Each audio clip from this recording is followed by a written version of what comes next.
Banyak yang meragukan kalau ibu itu bukan ojol ya. Kabarnya dia semacam broker politik ya. Kelihatannya dia punya kepiawaian ya mengkomunikasikan kemarahan dan menularkan kemarahan itu. Tapi kita juga harus hati-hati ya agar tidak sembarangan tersulut oleh pantikan-pantikan yang belum berdasar.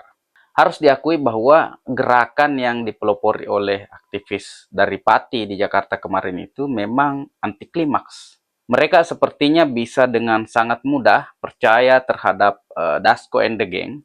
Apalagi Dasko menjanjikan bahwa jabatannya akan jadi taruhannya kalau RUU itu tidak disahkan dalam waktu dekat.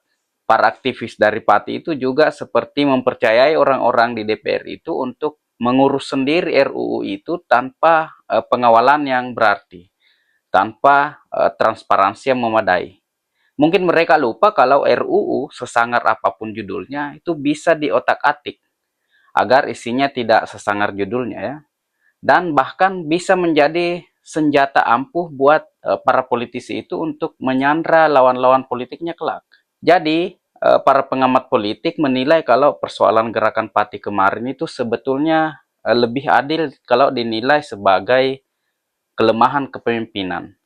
Pemimpinnya itu belum mampu berhadap-hadapan dengan Dasko. Rakyat itu kelihatannya menaruh harapan sangat besar terhadap Botok CS ya. Ini bisa dilihat betapa masifnya dukungan terhadap mereka di media sosial. Botok dan kawan-kawan menyadari dukungan yang mengalir deras itu. Dan itu membuat mereka tampil sangat percaya diri. Akibat terlalu percaya diri ini sampai-sampai tidak pandai mengukur kekuatan sendiri.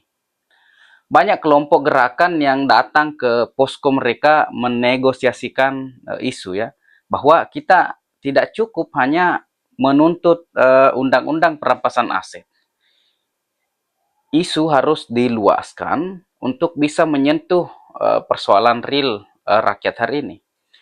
Percuma ada undang-undang perampasan aset kalau celah untuk melakukan korupsi masih terbuka lebar, apalagi undang-undangnya dibikin sendiri oleh mereka yang juga sering menjadi bagian dari pelaku korupsi.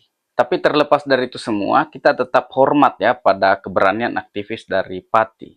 Mereka memberi contoh baik kalau kepercayaan diri itu perlu dan kepeloporan gerakan, bagaimanapun kedengaran naifnya ya, itu tetap dibutuhkan.